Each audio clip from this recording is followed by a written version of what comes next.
Hello everyone and welcome back to Mathboltmaster. আৰম্ভ কৰো আমাৰ আজিৰ সেশনটো। তো class 12 chapter number 1 electric charges and fielder আমি আৰম্ভ কৰিম lesson number 3 Coulomb's law and electric force। তো আজি আমি কথা পাতিম Coulomb's law। এটো হৈছে এটা ভিডিও সেশন। তো ভিডিওটো চাম আৰু আমি step by step শিকিবলৈ চেষ্টা কৰিম। So let us begin. So we've already started to familiarize ourselves with the notion of charge. We've seen that if two things have the same charge, so they're either both positive or they are both negative, then they are going to repel each other. So in either of these cases, these things are going to repel each other. But if they have different charges, they're going to attract each other. So if I have a positive and I have a negative, they're going to attract each other. This charge is this property of matter that we've started to observe, and we've started to observe of how these different charges, this framework that we've created, how these things start to interact with each other. So these two things are going to attract each other. তো এতিয়ালৈকে আমি কি কথা পাতিলো? আমি কথা পাতিলো যে যদি আমি দুটা পজিটিভ চাৰ্জ লওঁ আৰু ইহঁতক ওচৰত ৰাখি দিওঁ তেনেহ'লে জেনেৰেলি ইহঁতে ওচৰত থাকিবই নিবিচাৰিব। কিয়? বিকজ যিহেতু দুইটাই প্লাছ হয়, দুইটাকে আমি কি কওঁ? লাইক চাৰ্জ বুলি কওঁ। তো দুইটাই লাইক চাৰ্জ হয়। তো লাইক চাৰ্জ কি কৰে? লাইক চাৰ্জে সদায় ইটো সিটোক ৰিপেল কৰে। ৰিপেল কৰা মানে মিনিংটো এইটোৱে হৈ গ'ল যে ইয়াক যদি আমি এই দুটাক ওচৰত আনিব বিচাৰোঁ তেনেহ'লে কি হ'ব? ই এইফাললৈ গুচি যাব আৰু এই চাৰ্জটো এইফাললৈ গুচি যাব। এই কেছটো ক'ত? হেৰিটোত হয়, ট্ৰু হয়। নেগেটিভ চাৰ্জৰ কেছতো ট্ৰু হয়। যদি আমি দুটা নেগেটিভ চাৰ্জক ওচৰলৈ আনিব বিচাৰোঁ তেনেহ'লে কি হ'ব? দুটাই ইটো সিটোৰ পৰা পলাবলৈ বিচাৰিব বিকজ লাইক চাৰ্জেছ ৰিপেল। আৰু আন এটা কেছত যদি আমি পজিটিভ চাৰ্জ লওঁ আৰু এটা নেগেটিভ চাৰ্জ লওঁ তেনেহ'লে কি হ'ব? দুইটাই ওচৰত আহিবলৈ চেষ্টা কৰিব বিকজ এই দুটা কি হৈছে? এই দুটা হৈছে আমাৰ আনলাইক চাৰ্জ। তো নেগেটিভটো পজিটিভৰ ফালে যাবলৈ চেষ্টা কৰিব আৰু পজিটিভটো নেগেটিভৰ ফালে যাবলৈ চেষ্টা কৰিব। তো ইয়াতে আমি কওঁ যে আমাৰ যোনটো আনলাইক চাৰ্জ, আনলাইক মানে দুইটা বেলেগ বেলেগ। চ' আনলাইক চাৰ্জ ৰিপেলছ। আনলাইক চাৰ্জে ইটো সিটোক ৰিপেল কৰে। তো এইবোৰ কি হৈছে? এইবোৰ হৈছে চাৰ্জেছৰ প্ৰপাৰ্টি। আমি ইয়াতে কোৱা নাই চাৰ্জ কি হয়, আমি বাছ চাৰ্জৰ এই প্ৰপাৰ্টি কেইটাৰ কথা আমি পাতিছিলোঁ। লাইক চাৰ্জে ৰিপেল কৰে আৰু আনলাইক চাৰ্জে এট্ৰেক্ট কৰে। এইটো লিখোঁতে ভুল হ'ল। Unlike charges attract. আনলাইক চাৰ্জে কি কৰে? ইটো সিটোক এট্ৰেক্ট কৰে। তো আমি কি কৰিছোঁ? এইটো আমি একচুৱেলি এটা ফ্ৰেমৱৰ্ক বনাই লৈছিলোঁ। এই ফ্ৰেমৱৰ্কেৰে আমাৰ বস্তুবোৰ বুজিবলৈ ইজি হয়। ফ্ৰেমৱৰ্ক এনেকুৱা এটা ছিষ্টেম হয় যোনটো আমি চবেই এগ্ৰী কৰোঁ। ঠিক আছে? যেনেকৈ প্ৰটনক আমি পজিটিভ চাৰ্জ বুলি ক'লোঁ আৰু ইলেক্ট্ৰনক নেগেটিভ চাৰ্জ বুলি ক'লোঁ। এইবোৰ চব ফ্ৰেমৱৰ্কৰে পাৰ্ট হয়। But the question is, well, what causes, how can we predict how strong the force of attraction or repulsion is going to be between charged particles? And this was a question people have noticed, I guess what you could call electrostatics for a large swath of recorded human history. But it wasn't until the 1600s and especially the 1700s that people started to seriously view this as something that they could manipulate and even start to predict in a kind of serious mathematical scientific way. And it wasn't until এতিয়া কথাটো আহি যায়, য়েছ আমি গম পাইছোঁ যে ইয়াতে like charges যদি ৰখা হয় ইটোৱে সিটোক ৰিপেল কৰিব, আনলাইক চাৰ্জে এট্ৰেক্ট কৰিব। নেক্সট কুৱেশ্যনটো আহি যায়, কিমান এমাউণ্টেৰে এট্ৰেক্ট কৰিব? বেছিকৈ এট্ৰেক্ট কৰিব নে কমকৈ এট্ৰেক্ট কৰিব?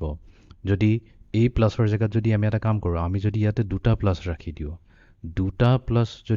দিওঁ আৰু মাইনাছ যদি আমি এটাই ৰাখোঁ তেনেহ'লে ইয়াতো এট্ৰেকশ্যন হ'ব বিকজ এই প্লাছো এই মাইনাছক এট্ৰেক্ট কৰিব, এই প্লাছো এই মাইনাছক এট্ৰেক্ট কৰিব। কিমান এমাউণ্ট অফ এট্ৰেক্ট কৰিব? যদি আমি বেছি মাইনাছ ৰাখি দিওঁ ইয়াতো এট্ৰেকশ্যন হ'ব, বাট এট্ৰেকশ্যনটো কোনফালে হ'ব? তো এইবোৰ বস্তু যোনটো আমি কোৱান্টিফাই কৰিব লাগিব, ৰাইট? এইটো আমি মেজাৰ কৰিব লাগিব। তো মেথমেটিকেলি মেজাৰ কৰিবৰ কাৰণে একচুৱেলি বহুত বছৰৰ পৰা বহুত টাইমৰ পৰা এইটো ট্ৰাই কৰা হৈছিলে। তো ফাইনেলি গৈ পেলাই এজন ফ্ৰেঞ্চ মেথমেটিচিয়ান আছিলে চাৰ্লছ অগাষ্টিন ডে কুলম নামৰ। তো তেওঁৱে আমাক এটা কংক্ৰিট ফৰ্মুলা এটা দিছিলে যাৰে আমি এই ফ'ৰ্চ অফ এট্ৰেকশ্যন বা ফ'ৰ্চ অফ ৰিপালশ্যন আমি এইটো কেলকুলেট কৰিব পাৰোঁ। 1785, and there were many that came before Coulomb, but in 1785, Coulomb formally published what is known as Coulomb's law. And the purpose of Coulomb's law, is to predict what is going to be the force of the electrostatic force of attraction or repulsion between two forces. And so in Coulomb's law, what it states is if I have two charges, তো এই কুলম্বছ ল এটা দিছিলে এই coulomb নামৰ মানুহজনে আমি এইটো লিখি লওঁ কুলম্বছ ল COULOMB' কুলম্বছ ল তো এই লটো কেতিয়া দিছিলে 1785ত 18 চেঞ্চুৰীত দিছিলে কুলম্বছ ল এতিয়া কুলম্বছ ল এটা বহুত পাৱাৰফুল ল হয় যোনটো এই ফ'ৰ্চ অফ এট্ৰেকশ্যন বা ফ'ৰ্চ অফ ৰিপালশ্যনটো ই দিছিলে So let's say this charge right over here, and I'm going to make it in white because it could be positive or negative, but I'll just make it Q1. It has some charge. And then I have in coulombs, and then another charge Q2 right over here. Another charge Q2, and then I have the distance between them being R. So the distance between these two charges is going to be R. Coulomb's law states that the force, the magnitude of the force, so it could be a repulsive force or it could be an attractive force, which would tell us the direction of the force between the two charges, but the magnitude of the force, which I'll just write it as F, the magnitude of the electrostatic force, I'll write the sub E here, the subscript E for electrostatic. Coulomb stated, well, this is going to be, and he tested this. He didn't just kind of guess this. People actually were assuming that it had something to do with the products of the magnitude of the charges, and that as the particles got further and further away, the electrostatic force dissipated. But he was able to actually measure this and feel really good about stating this law. He stated that the magnitude তো কুলম্বছে কি কৰিছিলে কুলম্বছে বস্তুবোৰ মেথমেটিচিয়ান আছিলেতো সেইকাৰণে এটা ভাল কথা আছিলে বস্তুবোৰ তেওঁ বহুত ধুনীয়াকৈ মেথমেটিচিয়ানো আছিলে ফিজিচিষ্টো আছিলে বস্তুবোৰ চাইণ্টিফিকেলি কৰিছিলে তো কি কৰিছিলে কুলম্বে দুটা চাৰ্জ লৈছে ঠিক আছে চাৰ্জটোক নাম দিছে Q1 এতিয়া এইটো পজিটিভ চাৰ্জো হ'ব পাৰে নেগেটিভ চাৰ্জো হ'ব পাৰে ডেট ডাজ নট মেটাৰ আমি জাষ্ট লৈছোঁ দুটা চাৰ্জ Q1 এণ্ড Q2 ঠিক আছে দুইটাৰ মাজতে কিবা এটা ডিষ্টেঞ্চ আছে ঠিক আছে যেনেকৈ ইয়াৰ চেণ্টাৰৰ পৰা ইয়াৰ চেণ্টাৰলৈ আমি ইয়াৰ ডিষ্টেঞ্চটো ল'ম ইয়াৰ ডিষ্টেঞ্চটো হৈছে R এইটো ৰেডিয়াছৰ শ্বৰ্ট ফৰ্ম R বুলি কৈ লৈছোঁ ঠিক আছে এই দুটা পইণ্টৰ মাজত ডিষ্টেঞ্চটো এতিয়া মেবি হ'ব পাৰে যদি Q1 পজিটিভ হয় Q2 পজিটিভ হয় তেনেহ'লে কি হ'ব অবভিয়াছলি সিহঁতে ৰিপেল কৰিব ইটো সিটোক ৰাইট Q1 আৰু Q2 দুইটাই যদি নেগেটিভ হ'লহেঁতেন তেতিয়াও ৰিপেলশ্যন হ'লহেঁতেন আৰু যদি এটা পজিটিভ এটা আৰু নেগেটিভ হ'লহেঁতেন চ' লেটছ চে Q1 পজিটিভ আৰু Q2 নেগেটিভ হয় তেতিয়াহ'লে কি হ'ব এট্ৰেকশ্যন হ'ব চ' ডাজ নট মেটাৰ কুলম্বে আমাক এটা জেনেৰেল ফৰ্মুলা দিছিলে তো জেনেৰেল ফৰ্মুলা দি পেলাই কৈছে যে Q1 আৰু Q2 যদি থাকে তেনেহ'লে দুইটাৰ মাজত যোনটো ফ'ৰ্চ হ'ব সেই ফ'ৰ্চৰ মেগনিটিউডটো আমি FE বুলি ক'ম FE ঠিক আছে to the electrostatic force is proportional to the product of the magnitudes of the charges. So I could write this as Q1 times Q2, and I could take the absolute value of each, which is the same thing as just taking the absolute value of the product. And here's why I'm taking the absolute value of the product. Well, if they're different charges, this will be a negative number, but we just want the overall magnitude of the force. So we could take, it's proportional to the absolute value of the product of the charges, and it's inversely proportional to not just the distance between them, not just to R, but to the square of the distance. The square of the distance between them. And what's pretty neat about this is how close it mirrors Newton's law of gravitation. Newton's law of gravitation, we know that the force due to gravity between two masses, remember mass is just another property of matter that we sometimes feel is a little bit more tangible because it feels like, you know, we can kind of see weight and volume, but that's not quite the same, or we feel like we can feel or internalize things like weight and volume, which are related to mass. But in some ways it is just another property, and especially as you get into more kind of fancy physics, our everyday notion of even mass starts to become a lot more interesting. But Newton's law of gravitation says, look, the magnitude of the force of gravity between two masses is going to be proportional to, by the gravitational constant, proportional to the product of the two masses. Actually, let me do it in those same colors so you can see the color, so you can see the relationship. It's going to be proportional to the product of the two masses, M1, M2, and it's going to be inversely proportional to the square of the distance. তো ইয়াতে এটা আমি ভাল বস্তু এটা দেখা পাওঁ যে মই ফৰ্মুলাটো দি আছোঁ তাৰে আগতে আমি নিউটনছৰ গ্ৰেভিটেশ্যনেল ল যোনটো আমি অলৰেডি ক্লাছ 11ত কভাৰ কৰি থৈছোঁ তো নিউটনছৰ গ্ৰেভিটেশ্যনেল লটো এণ্ড চিমিলাৰ আছিলে চিমিলাৰ মানে কি হয় নিউটনছৰ গ্ৰেভিটেশ্যনেল লটো এইটো কয় যদি আমাৰ তাত দুটা মাছ আছে m1 আৰু m2 ঠিক আছে তো সিহঁতৰ মাজৰ ডিষ্টেঞ্চটো আমি লৈছোঁ সিহঁতৰ মাজৰ কিমান ডিষ্টেঞ্চটো আছে সেই ডিষ্টেঞ্চটো হৈছে r তেনেহ'লে ফ'ৰ্চ অফ গ্ৰেভিটি তাৰমানে ইহঁতৰ মাজত এটা গ্ৰেভিটেশ্যনেল ফ'ৰ্চ থাকিবই ৰাইট গ্ৰেভিটেশ্যনেল ফ'ৰ্চ যোনটো আমি এফ জি বুলি কওঁ সেইটো হৈ যাব equals to gravitational constant G multiplied to দুইটাৰে মাছৰ multiplication product m1 into m2 divided by ইহঁতৰ যোনটো ডিষ্টেঞ্চ সেইটো লৈ পেলাই স্কুৱেৰ কৰি দিম এইটো ইনভাৰ্ছ স্কুৱেৰ ল বুলি কোৱা হয় তো এইটো আছিলে আমাৰ নিউটনছৰ ল এতিয়া নিউটনছৰ লৰ যোনটো একচুৱেলি ইয়াতে চিমিলাৰিটি এটা বহুত আছে কুলম্বছ লৰ লগত তো নিউটনছৰ লৰ যোনটো m1 এণ্ড m2 কি হয় এইবোৰ মাছ হৈছে এটা মেটাৰৰ প্ৰপাৰ্টি মেটাৰৰ কথাইতো আমি পাতি আছোঁ তো মেটাৰৰ এটা প্ৰপাৰ্টি হৈছে মাছ আনটো প্ৰপাৰ্টি যোনটো আমি এতিয়া ষ্টাডি কৰিছোঁ সেইটো হৈছে চাৰ্জ তো মেটাৰৰ আমি প্ৰপাৰ্টিজবোৰ ষ্টাডি কৰিছোঁ তো ক্লাছ 11ত তাৰ ফাৰ্ষ্ট প্ৰপাৰ্টি মানে যোনটো বেছিক প্ৰপাৰ্টি হৈ গ'ল মাছ ইভেন এইটো বেছিক প্ৰপাৰ্টি হয় তো আমি চাৰ্জৰ মাছৰ কথা পাতিছিলোঁ আমি ক্লাছ 11ত আৰু ক্লাছ 12ত আমি এতিয়া ইয়াৰ এনাডাৰ প্ৰপাৰ্টি অফ মেটাৰ যোনটো হৈছে চাৰ্জৰ কথা পাতি আছোঁ সেইকাৰণে ইয়াৰ কুলম্বছে যোনটো লটো দিছিলে সেই কুলম্বছৰ লটো এইটো এটা বহুত ক্ল'জাৰ চিমিলাৰিটি আছে তো কুলম্বছে কি কৈছে যে এই Q1 আৰু Q2ৰ মেগনিটিউডটো যদি আমি মাল্টিপ্লাই কৰি দিওঁ তেনেহ'লে সেইটোৱে আমাক দিব ফ'ৰ্চ তাৰমানে এনেকৈ কৈছে যে এই electric force is proportional to Q1 times Q2 এতিয়া আমি মেগনিটিউড কৈছোঁ সেইকাৰণে আমি ইয়াৰ এবছলিউট ভেল্যু লৈ লওঁ এতিয়া Q1 আৰু Q2ৰ মেগনিটিউড ছেপাৰেটলি লৈ লওঁ বা আমি একেলগে Q1 আৰু Q2 মাল্টিপ্লাই কৰি পেলাই ইয়াৰ মেগনিটিউড লৈ লওঁ কথাটো ছেম টু ছেম হৈ যায় কোনো ডিফাৰেঞ্চ নহয় তো তাৰমানে ইয়াতে মেগনিটিউড লোৱাৰ কথাটো এইটোৱে হৈ যায় চ' এতিয়া does not matter Q1 positive হয় বা নেগেটিভ হয় বা Q2 পজিটিভ হয় নেগেটিভ হয় ডাজ নট মেটাৰ আমি যোনটো ফাইনেল আনচাৰ পাম সেইটো পজিটিভতে পাম বিকজ আমি মেগনিটিউডৰ কথা পাতি আছোঁ আৰু এইটো দেখা গৈছিলে এইবোৰ চব বস্তু কিন্তু মানে এক্সপেৰিমেণ্টেলি কুলম্বছে এইবোৰ ভেৰিফাই কৰিছিলে আমিতো জাষ্ট এই যে ৰিজাল্টটো ইউজ কৰি আছোঁ এইটো পোৱা গৈছিলে যে এই ইলেক্ট্ৰিক ফ'ৰ্চটো ইনভাৰ্চলি প্ৰপ'ৰ্চনেল টু 1/r² যোনটোক আমি ইনভাৰ্চ স্কুৱেৰ ল বুলি কওঁ ইনভাৰ্চ স্কুৱেৰ ল এটা খুবেই ইম্পৰ্টেণ্ট ল হয় ফিজিক্সত তো ইনভাৰ্চ স্কুৱেৰ ল মিনিংটো এইটোৱে হয় যে Q1 আৰু Q2ৰ ডিষ্টেঞ্চটো যদি বাঢ়ি যায় Q1 আৰু Q2ৰ ডিষ্টেঞ্চটো বাঢ়ি যায় তো আমি এইটো ডিনমিনেটৰত চালে হ'ল ডিনমিনেটৰ যদি বাঢ়ি যায় তেনেহ'লে আমাৰ কি হ'ব এই FE এইফালে আছে ইটোতো নিউমাৰেটৰত আছে প্ৰপ'ৰ্চনেলটো মিনিংটো এইটোৱে হয় তলৰ পাৰ্টটো যদি বাঢ়ি যায় তেনেহ'লে এই পাৰ্টটো অট'মেটিকেলি কি হ'ব কমি যাব যদি এইটো কমিব এইটোও বাঢ়িব তো তাৰ মিনিংটো এইটো হয় যে ডিষ্টেঞ্চ যিমান কম হ'ব Q1 আৰু Q2ৰ ডিষ্টেঞ্চটো যিমান কম হ'ব এই ইলেক্ট্ৰিক ফ'ৰ্চটো সিমান বেছি হ'ব ষ্ট্ৰং হ'ব আৰু যিমান দূৰলৈ গুচি যাম সেইটো আমাৰ ফ'ৰ্চটো কমি যাব আৰু প্ৰথম প্ৰপ'ৰ্চনেলিটিটো যদি চাওঁ তো Q1 আৰু Q2ৰ মেগনিটিউডৰ ওপৰত ডিপেণ্ড কৰিব এইটো ডাইৰেক্টলি প্ৰপ'ৰ্চনেল হৈ আছে তাৰ মানে এই পৰ্চনটো যদি বাঢ়ি যায় তেনেহ'লে ফ'ৰ্চো বাঢ়িব মিনিং এইটো হয় যদি আমি ডাঙৰ চাৰ্জ লওঁ ইয়াতে যেনেকৈ Q1 ইকুৱেলছ টু লেটছ চে 5 কুলম ল'লোঁ আৰু এইটো লৈছোঁ আমি 10 কুলম তো তেনেহ'লে তাহাঁতৰ অভাৰঅল ফ'ৰ্চটো কিমান বেছি হ'ব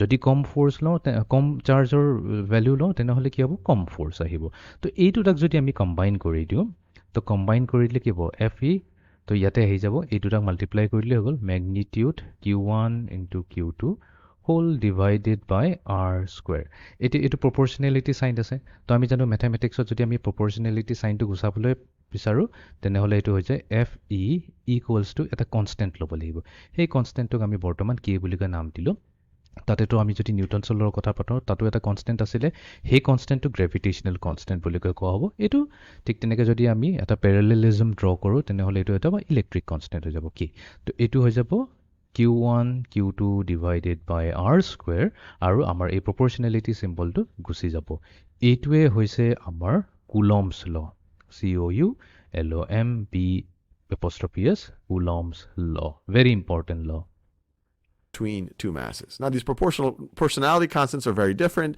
Gravitational force, we kind of perceive this as being strong, or it's a weaker force in close range, but we kind of imagine it as kind of what dictates what happens amongst the stars and the planets and moons, while the electrostatic force at close range is a much stronger force. It can overcome the gravitational force very easily. but it's what we can consider happening at either an atomic level or kind of at a scale that we are more familiar to operating at. But needless to say, it's very interesting to see how this parallel between these two things. It's kind of this these patterns in the universe. But with that said, let's actually apply Coulomb's law just to make sure that we feel comfortable with the mathematics. So let's say that I have a charge here. Let's say that I have a charge here, and it has a positive charge of, I don't know, let's say it is positive 5 times 10 to the negative 3 coulombs. So আমি বস্তুটো example ৰে কৰিবলৈ চেষ্টা কৰো তেতিয়া বেছি clear হৈ যাব সো লেটস সে আমি এটা চাৰ্জ লম q1 ইকুৱেলস two positive 5 into 10 raised to the power negative 3 coulomb তাৰ মানে কি হয় আমি এটা পজিটিভ চাৰ্জ লৈছো 5 into 10 to the power minus 3 যোনটো হৈছে আমাৰ একচুয়ালি মিলি coulomb. So that's this one right over here. That's its charge. And let's say I have this other charge right over here, and it has a negative charge, and it is going to be, let's say it's negative 1 times 10 to the negative 1 coulombs. And let's say that আৰু এটা আমি next চাৰ্জটো ল'ব লাগিব because আমাকতো দুটা charge লাগিবই দুটা চাৰ্জ যেতিয়া ল'ম সেইটো হ'ব সেকেন্ড নম্বৰ চাৰ্জটো আমি এটা নেগেটিভ চাৰ্জ ল'ম -1 into 10 to the power -1 coulomb. The distance between the two, let's say that this distance right here is 0.5 meters. So given that, let's আৰু ইহঁতৰ মাজতো এটা ডিসটেন্সও লাগিব সো লেটস এজিউম এটো হৈছে আমাৰ q1 আৰু এইখিনিত আমি ৰাখি দিও q2 চাৰ্জ ঠিক আছে তো দুইটাৰ মাজত যোনটো ডিসটেন্স হৈছে স্ট্ৰেইট লাইন হ'ব লাগিব দেই এই স্ট্ৰেইট লাইনৰ ডিসটেন্সটো হ'ব 0.5 meters. Figure out what the electrostatic force between these two are going to be. And we can already predict that it's going to be an attractive force because they have different signs. And that was actually part of Coulomb's law. This is the magnitude of the force. If these have different signs, it's attractive. If they have the same sign, then they are going to repel each other. And I know what you're saying. Well, in order to actually calculate it, I need to know what K is. What is this electrostatic constant? What is this electrostatic constant going to actually be? তো এতিয়া যদি আমি আমাৰ কোৱেশ্চনটো উঠিছে ইহঁতৰ দুটাৰ মাজত ফোৰ্সটো কি হয় এটা কথাটো আমি জানো যেহেতু q হৈছে আমাৰ পজিটিভ q1 হৈছে পজিটিভ আৰু q2 হৈছে নেগেটিভ তো অবভিয়াসলি ইহঁতে ইটো হিটোক এট্ৰেক্ট কৰিব ৰাইট আমাৰ নেক্সট কোৱেশ্চনটো হৈছে কিমান ফোৰ্সৰে এট্ৰেক্ট কৰিব তো হেতু ক্যালকুলেট কৰিবৰ কাৰণে আমাৰ তাত q1 আছে q2 আছে r আছে তো আমি ফৰ্মুলাটোত পুট কৰি দিলে আমি পাই যাম বাট এটা কথাটো হৈ যায় ইয়াতে এটা কনস্ট্যান্ট আছে কি যোনটোক আমি কওঁ k হৈছে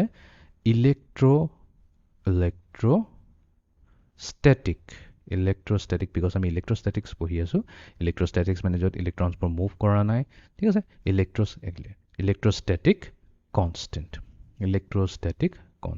তো এটা দেখাই পাইছা ইয়াতে q1 এটা জায়গাত ফিক্স আছে q2 এটা জায়গাত ফিক্স আছে এইবোৰ মুভ কৰি থকা নাই তাকে আমি electrostatics বুলি কওঁ ঠিক আছে তো এই electrostatic constantটো যদি থাকে because q1 আছে q2 আছে r আছে স্কয়াৰ কৰিলে আমি যেটো ভ্যালু পাম হেতু q1 q2 ৰ ভ্যালুৰে ডিভাইড কৰি দিম q1 q2 ক ভ্যালু ডিভাইড কৰি দিম r স্কয়াৰেৰে বাট হেতু নহব আমি k উলিয়াব লাগিব k লগত মাল্টিপ্লাই কৰিলে আমি ফোৰ্সটো উলিয়াব পাৰিম তেনেহলে কি ভ্যালুটো কি হয় ন And so you can measure that with a lot of precision, and we have kind of modern numbers on it. But the electrostatic constant, especially for the sake of this problem, I mean, if we were to get really precise, it's 8.9875551. We could keep going on times 10 to the 9th. But for the sake of our little example here, where we really only have one significant digit for each of these, let's just get an approximation. It'll make the math a little bit easier. I won't have to get a calculator out. Let's just say it's approximately 9 times 10 to the 9th. 9 times 10 to the 9th. 9 times, actually, let me make sure it says approximately, because I am approximating here. 9 times 10 to the 9th. And what are the units going to be? Well, I'm in the numerator here, when I multiply coulombs times coulombs, I'm going to get Coulomb squared. This right over here is going to give me, that's going to give me coulombs squared. And this down over here is going to give me meters squared. This is going to give me meters squared. And what I want is to get rid of the coulombs and the meters and end up with just newtons. And so the units here are actually, newtons, Newton, and then meters squared, and that cancels out with the meter squared in the denominator. Newton meter squared over Coulomb squared. over Coulomb squared. Let me do তো এই k যোনটো হৈছে আমাৰ electrostatic constant তো electrostatic কনষ্টেণ্টৰ value হৈছে 8.9 বাট আমি numerical কৰাৰ সময়ত এপ্ৰক্সিমেটলি কি ল'ম 9 ইনটু 10 টু দি পাৱাৰ 9 ল'ম তো ইয়াৰ SI ইউনিটটো কি হ'ব SI ইউনিটটো ওলোৱাটো একেবাৰে ইজি হয় তো Q1 হৈছে চাৰ্জ Q2 হৈছে চাৰ্জ চাৰ্জৰ SI ইউনিট হৈছে কুলম তো ইয়াতে কুলম আৰু দুটা কুলম মাল্টিপ্লাই হৈছে তো এই দুটা মাল্টিপ্লাই হৈ পেলাই আমাক দিব কুলম স্কুৱেৰ তলত আছে R হৈছে কি ডিষ্টেঞ্চটো আমি মিটাৰত মেজাৰ কৰোঁ তো এইটো হৈ যাব কি মিটাৰ স্কুৱেৰ এইফালে আছে ফ'ৰ্চ নিউটন আমাক কি লাগে তেনেহ'লে আমি কি কৰিম এই কেটো এক চাইডে যদি ৰাখি দিওঁ কে এক চাইডে ৰাখি দিলে আমি কি পাম কে পাই যাম equals to FE R square whole divided by magnitude Q1 Q2 তো ফ'ৰ্চৰ কাৰণে আছে আমাৰ নিউটন ৰেডিয়াছ স্কুৱেৰৰ কাৰণে হৈ গৈছে আমাৰ মিটাৰ স্কুৱেৰ ডিভাইডেড বাই এইটো হৈ যাব কুলম স্কুৱেৰ তো তাৰ মানে আমাৰ যোনটো এই ইলেক্ট্ৰষ্টেটিক কনষ্টেণ্ট কি তো তাৰ ইউনিট হৈ যাব newton metre square divided by coulomb square চ' 9 ইনটু 10 টু দি পাৱাৰ 9 তো এতিয়া আমাৰ তাত কি আছে কে আহি গ'ল Q1 আহি গ'ল Q2 আহি গ'ল R স্কুৱেৰ আহি গ'ল গোটেইবোৰ ভেলু আমি এতিয়া পুট কৰি ইজিলি আমি কেলকুলেট কৰি ল'ব পাৰিম তো এতিয়া আমি কেলকুলেট কৰি লওঁ তো তাৰ মানে আমাৰ ইলেক্ট্ৰষ্টেটিক ফ'ৰ্চ FE হ'ব 9 into 10 to the power 9 multiplied to Q1 হৈ গ'ল আমাৰ 5 into 10 to the power minus 3 আৰু যেহেতু আমি ম্যাগনিটিউড লৈছোঁ এই মাইনাছ সাইনটো নললেও হ'ব multiplied to 1 into 10 to the power minus 1 whole divided by 0.5 year whole square because আমি ডিষ্টেঞ্চৰ স্কুৱেৰ কৰিলোঁ ইনভাৰ্ছ স্কুৱেৰৰ লৰ মিনিং সেইটোৱে হয় equals to 9 so 9 5 আৰু 1 একেটাক মাল্টিপ্লাই কৰিলে আমি কি পাম 45 9 5 is 45 multiply to 10 to the power 9 আছে 9 পৰা minus 3 কৰিব লাগিব 6 হৈ যাব 6 পৰা minus 1 কৰি দিম 5 পাই যাম so 45 into 10 to the power 5 divided by 0.5 whole square কৰিলে আমি কি পাম 0.25 ঠিক আছে তো এটুক যদি ফাৰ্দাৰ সিম্পলিফাই কৰি লওঁ তো এই 25ক আমি কি কৰিব পাৰোঁ 0.25ক আমি এই ডেচিমেলটো গুচাবৰ কাৰণে আমি কি কৰিম 100 এৰে মাল্টিপ্লাই কৰি দিম 100 কওঁ বা 10 স্কুৱেৰ কওঁ কথাটো একেই হৈ যায় তো এটুক আমি গুচাবৰ কাৰণে 10 স্কুৱেৰে মাল্টিপ্লাই কৰোঁ এতিয়া ডিনমিনেটৰ যদি কৰোঁ তো নিউমাৰেটৰ কৰিব লাগিব তো তেনেহ'লে আমাৰ নিউমাৰেটৰত আহি যাব 45 ইনটু তো এই 10 to the power 5 into 10 square হৈ যাব 10 to the power 7 divided by চ' 0.25 ইনটু 100 হৈ গ'ল আমাৰ 25 তো এতিয়াতো আমি ইজিলি কেলকুলেট কৰিব পাৰিম 5 9 যা 45 5 5 যা 25 so 9 by 5 থাকি গ'ল তাৰ মানে আমাৰ ইলেক্ট্ৰষ্টেটিক ফ'ৰ্চ ওলাইছে so 9 divided by 5 হৈ যাব আমাৰ 1.8 into 10 to the power 7 তো ফ'ৰ্চৰ আছে ইউনিট নিউটন তো তাৰ মানে এই দুটা চাৰ্জ যোনটো আছিলে 5 into 10 to the power minus 3 coulomb আৰু -1 into 10 to the power minus 3 coulomb তো এই দুটা চাৰ্জ Q1 আৰু Q2 যোনটো Q1 হৈছে পজিটিভ Q2 হৈছে নেগেটিভ ইহঁত দুটাই এট্ৰেক্ট কৰিব কিমান ফ'ৰ্চেৰে এট্ৰেক্ট কৰিব সেই ফ'ৰ্চৰ ভ্যালু হৈছে 1.8 into 10 to the power 7 newtons then white over Coulomb squared. So these meter squared will cancel with those Coulomb squared in the over here will cancel with those, and you'll be just left with newtons. But let's actually do that. Let's actually apply it to this example. And I encourage you to pause the video and apply this information to Coulomb's law and figure out what the electrostatic force between these two particles is going to be. So I'm assuming you've had your go at it. So it is going to be, and this is really just applying the formula, it's going to be 9 times 10 to the 9th, 9 times 10 to the 9th, and I'll write the units here, newtons meter squared over Coulomb squared, and then Q1 times Q2. So this is going to be, let's see, this is going to be, actually let me just write it all out for this first time. So it's going to be times 5 times 10 to the negative 30 coulombs times negative 1 times 10 to the negative 1 coulombs. And we're going to take the absolute value of this, so that negative is going to go away. All of that over, we're in kind of the home stretch right over here, 0.5 meters squared, 0.5 meters squared. And so let's just do a little bit of the math here. So first of all, let's look at the units. So we have Coulomb squared here, and then we're going to have coulombs times coulombs there. So that's Coulomb squared divided by Coulomb squared. That's going to cancel with that and that. You have meter squared here, and actually let me just write it out. So the numerator in the numerator, we are going to have, so if we just say 9 times 5 times, well, we take the absolute value, it's just going to be 1. So 9 times 5 is going to be, 9 times 5 times negative, 5 times negative 1 is negative 5, but the absolute value there, so it's just going to be 5 times 9. So it's going to be 45 times 10 to the 9 minus 3 minus 1. So 6, 5. So that's going to be 10 to the 5th. 10 to the 5th. The coulombs already canceled out, and we're going to have Newton meter squared over 0.25 meter squared. These cancel. And so we are left with, well, if you divide by 0.25, that's the same thing as dividing by 1/4, which is the same thing as multiplying by 4. So if you multiply this times 4, 45 times 4 is 160 plus 20 is equal to 180 times 10 to the 5th newtons. And if we wanted to write it in scientific notation, well, we could divide this by 100 and then multiply this by 100. And so you could write this as 1.80 times 1 point, and actually I don't want to make it look like I have more significant digits than I really have, 1.8 times 10 to the 7th times 10 to the 7th newtons. I just divided this by 100 and I multiplied this by 100, and we're done. This is the magnitude of the electrostatic force between those two particles, and it looks like it's fairly significant. And this is actually a good amount, and that's because this is actually a good amount of charge, a lot of charge, especially at this distance right over here. And the next thing we have to think about, well, if we want not just the magnitude, we also want the direction. Well, they're different charges, so this is going to be an attractive force. This is going to be an attractive force on each of them, acting at 1.8 times 10 to the 7th newtons. If they were the same charge, it would be a repulsive force, or they would repel each other with this force. But we're done. So I hope বস্তুবোৰ clear হৈ গ'ল, আমি same ভ্যালুটো পাইছো। ইয়াতে মই এটা বস্তু কৈলো যে ডাইৰেক্টলি ফোৰ্সৰ ইউনিট হৈছে নিউটন। তা আমি এটা কাম কৰো, এই ক্যালকুলেশন কৰাৰ আগতে আমি এইখিনি পাৰ্টটো এবাৰ লৈ লওঁ। ইয়াৰ পৰা আমি চেক কৰিব পাৰিম যে আমাৰ ভ্যালুটো নিউটনে আহিব। ঠিক আছে, চেক কৰি লওঁ। তো কাটি দিও। তো এটো পাইছিলো আমি ফোৰ্স। এতিয়া ইয়াৰ ইউনিটটো কি আছিল? ঠিক আছে, এটো আমি লিখিব লাগিব, ইয়াৰ ইউনিটটো লিখিব লাগিব। তো 9 into 10 to the power 9, তো ইয়াৰ ইউনিট আমি পাইছিলো নিউটন মিটাৰ স্কয়াৰ ডিভাইডেড বাই কুলম্ব স্কয়াৰ। এটো পাইছিলো আমাৰ ইলেক্ট্ৰোস্ট্যাটিক কনস্ট্যান্টৰ ইউনিট। তাৰ পিছত ইয়াতে কি আছিল? ইয়াৰ ইউনিট হ'ব কুলম্ব।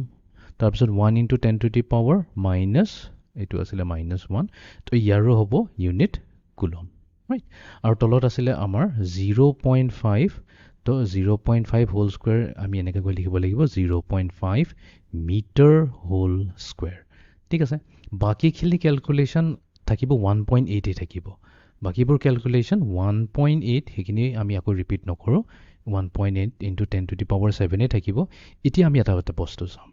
ইয়াতে কুলম্ব স্কয়াৰ আছে, এই নিউমাৰেটৰ দুটা কুলম্ব মাল্টিপ্লাই হলে কুলম্ব স্কয়াৰ হ'ব, এই ডিনোমিনেটৰ কুলম্ব স্কয়াৰ লগত গুচি যাব। নেক্সট এটো কি আছে? 0.5 মিটাৰ হোল স্কয়াৰ আছে। তো যেতিয়া ইয়াক মাল্টিপ্লাই হৈ আহিব, মানে হোল স্কয়াৰ আমি ক্যালকুলেট কৰিম, 0.5 মিটাৰ ইনটু 0.5 মিটাৰ স্কয়াৰ ওলাব। তাৰ মানে সেই মিটাৰ স্কয়াৰ আৰু এই মিটাৰ স্কয়াৰ গুচি যাব। তো থাকিল কি ইউনিট? থাকিলটো এটা ইউনিট থাকি গল নিউটন। তো এনেকৈ আমি পাইছিলো নিউটন, বাট জেনেৰেলি মই এইটো ষ্টেপটো এই কাৰণে দেখুৱা নাছিলো, কাৰণ আমি জানো ফোৰ্সৰ ইউনিট আহিব নিউটনে আহিব, আমি যেনেকৈ কৰো। ঠিক আছে, তো দুটা প্ৰসেছতে মই দেখুৱাই দিলো। তো আমাৰটো মেইন উদ্দেশ্য এইটো আছিল, যদি আমাৰ এটা প্লাস চাৰ্জ থাকে যাৰ হৈছে 5 মিলি কুলম্ব, ঠিক আছে, আৰু এটা নেগেটিভ চাৰ্জ আছে যাৰ আছিল 0.1 কুলম্ব, এই দুটাৰ যদি মাজত ডিসটেন্স থাকে 0.5 মিটাৰ, তেনেহলে এটা এট্ৰাক্টিভ ফোৰ্সৰে দুইটাই ইটো হিতুক এট্ৰাক্ট কৰিব, আৰু সেই ফোৰ্সৰ ম্যাগনিটিউডটো হ'ব 1.8 times 10 raised to the power 7 Newton. এইটোৱে হৈছে এপ্লিকেশন অফ কুলম্বছ ল। তো আজিৰ সেশনটো আমি এইখিনিতে সমাপ্ত কৰিলো। So see you in the next session. Thank U.